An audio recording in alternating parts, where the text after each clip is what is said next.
We have to understand that today's internet is run by algorithms. Algorithms are the best censor gatekeepers you could possibly produce, because there's really nothing you could do, because every company that develops an algorithm has also intellectual property rights, which means no one is allowed to look into the algorithm and actually see how it works. Not even government agencies are technically allowed to check the algorithm, so they wouldn't know if the algorithm works in a fair and balanced way or if it works in a very one-sided way, which they do.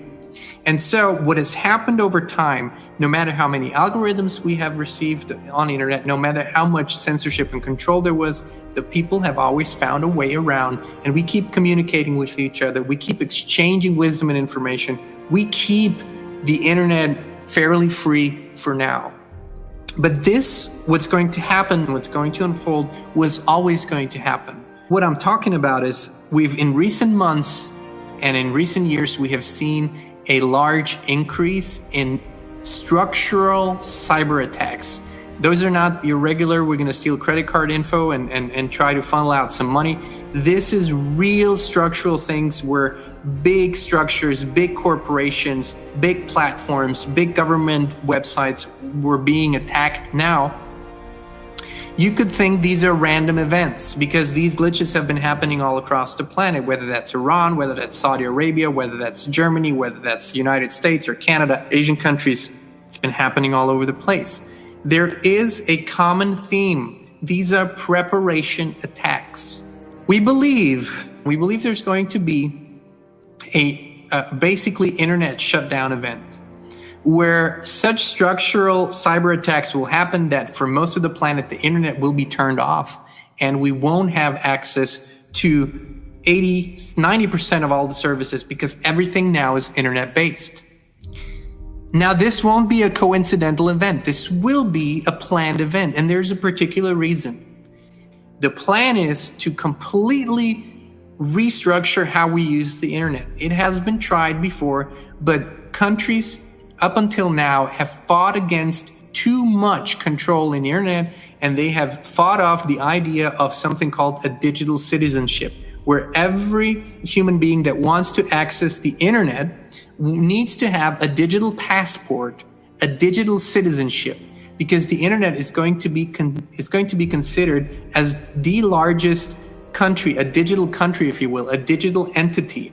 And if you want to enter that entity, you will have to have a digital passport and you will have to give your credentials. And so all your movements, from as much as they're already tracked now, they will be then tracked by a centralized power, which will have the name of like the World Internet Federation Association or the World Internet Council, something like that. And they will then be the central government figure, if you will, because everything is happening in and on the internet. And so the plan is to bring the current internet down and to show that it's too vulnerable, that it's too accessible to bad actors, that it's too much of a threat to keep it as open as it is, and that we need to establish stricter rules to how and who can access the internet. And so that's what they're going to try to bring in then. You will see this, you will hear this. We expect this event to happen. It might be sooner, it might be later, but we will have a real big comprehensive internet attack shutdown where nothing will really work anymore. And it will affect our daily lives outside of what we perceive the internet. ATMs won't work. Anything that's now connected to the internet, which is pretty much everything, will not work. And that will be much bigger, have a much bigger impact in a much shorter time than what we've experienced over the last year. As soon as these ideas will be publicly announced about this new digital citizenship passport, you will see the largest exit of people from the internet in history. Millions and millions and millions and millions and millions of people will pledge to leave the internet for good. They will say, we'll never go along with this. We will not be part of this super control system. We will leave the internet for good. If this is how it's going to be, we will not do it. It's much like we see now where there are certain countries that impose strict rules and people say, we're simply not going to do this. This is what's going to happen with the internet. You will have huge numbers of people that will say, I don't care. I don't care about the economic fallout in my life. I don't care about the social fallout. I will not use the internet if this is going to be a Chinese Communist Party style controlled entity. But, and this is the beautiful thing, an alternative is already in the works. And it's not just someone who's working on an alternative. It's actually the guy who invented the concept of the World Wide Web. It's Tim Berners-Lee, and the guy he's behind the WWW, and he's been working tirelessly on a new internet where you will be 100% in control of your personal data. Only you. It will be encrypted in a special way, so only you will have access, and you will be in charge once again, because you know that data, all the data that we transmit into the internet, that is the most important currency today.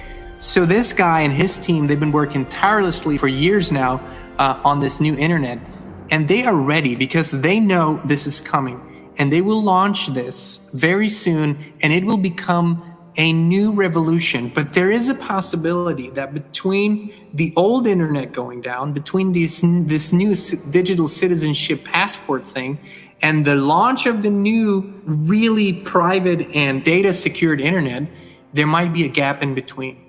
Why we're saying this is because if you are prepared, if you know there's a storm coming, and you can prepare, you can close the windows and you can put in the patio furniture and you can just get ready, you have peace of mind because you know, okay, there's going to be a storm tonight, but I'm ready, I'm prepared, I'm good.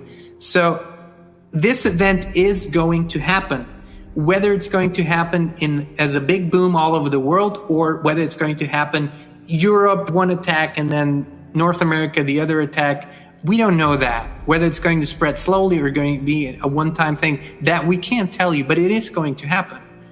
And if you understand it's going to happen, and if you make your own logical preparations for that, you're going to have peace of mind. You're going to be, again, a peaceful leader through a time that's going to be very stressful for many people. And this is the inspiration that we want to provide to the people, is that even in a difficult and challenging time, when you are connected, when you are spiritually, emotionally, and physically ready, you can be a shining light and you can guide people, because you know, we were never meant to rely on the internet in the first place. What we're doing on the internet is actually mimicking capabilities that we have within us. We have just forgotten about them. They're just dormant, but eventually we will awaken those abilities to communicate with each other long distance, mind to mind, to transmit visions and data.